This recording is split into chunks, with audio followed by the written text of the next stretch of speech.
John chapter 9 is the account of Jesus healing a man born blind.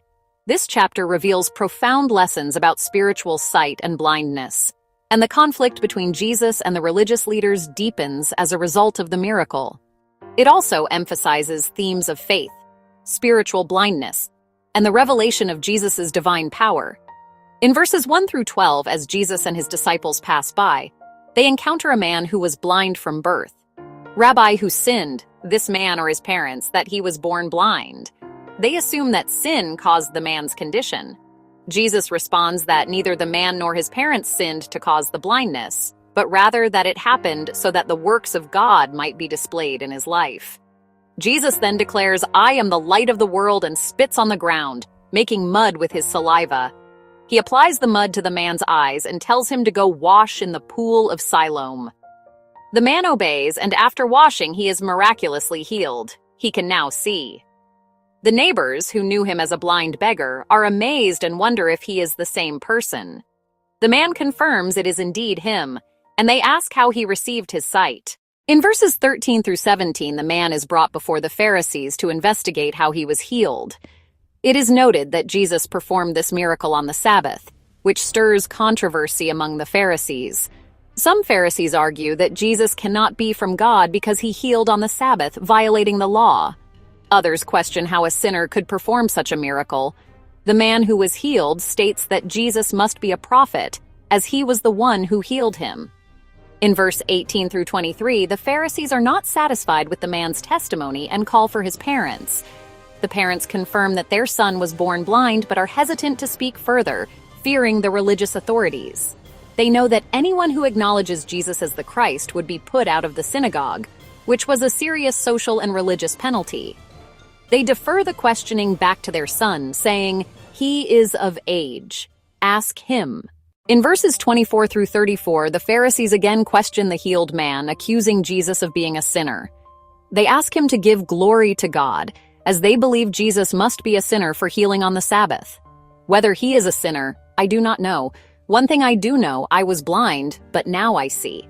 Do you want to become his disciples too? The Pharisees become angry and accuse the man of being a disciple of Jesus, while they themselves are disciples of Moses. The man then speaks about the miraculous nature of the healing, stating that no one has ever heard of someone opening the eyes of a man born blind. He concludes that Jesus must be from God, as only someone from God could perform such a miracle. The Pharisees insult him, saying, "You were steeped in sin at birth. How dare you lecture us?" They then throw him out of the synagogue. In verses 35 through 41, Jesus hears that the man has been cast out and seeks him out. When he finds him, he asks, "Do you believe in the Son of Man?" The man replies, "Who is he, Lord, that I may believe in him?" Jesus reveals himself to the man, saying, "You have now seen him. In fact, he is the one speaking with you."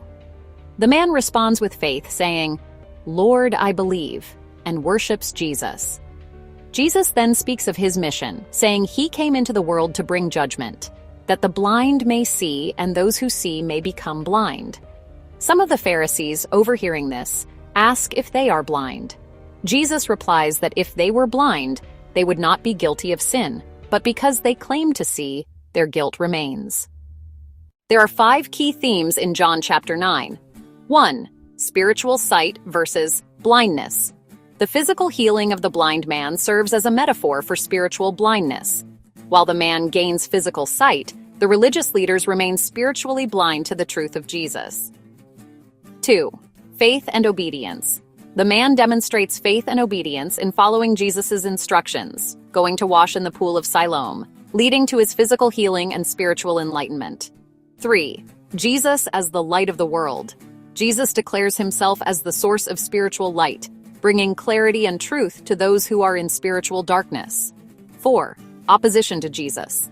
The Pharisees' rejection of the miracle and their hostility toward Jesus highlight the growing conflict between Jesus and the religious authorities. 5.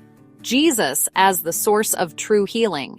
Jesus not only heals physically but also provides spiritual sight, offering salvation and the opportunity for true understanding of God's will.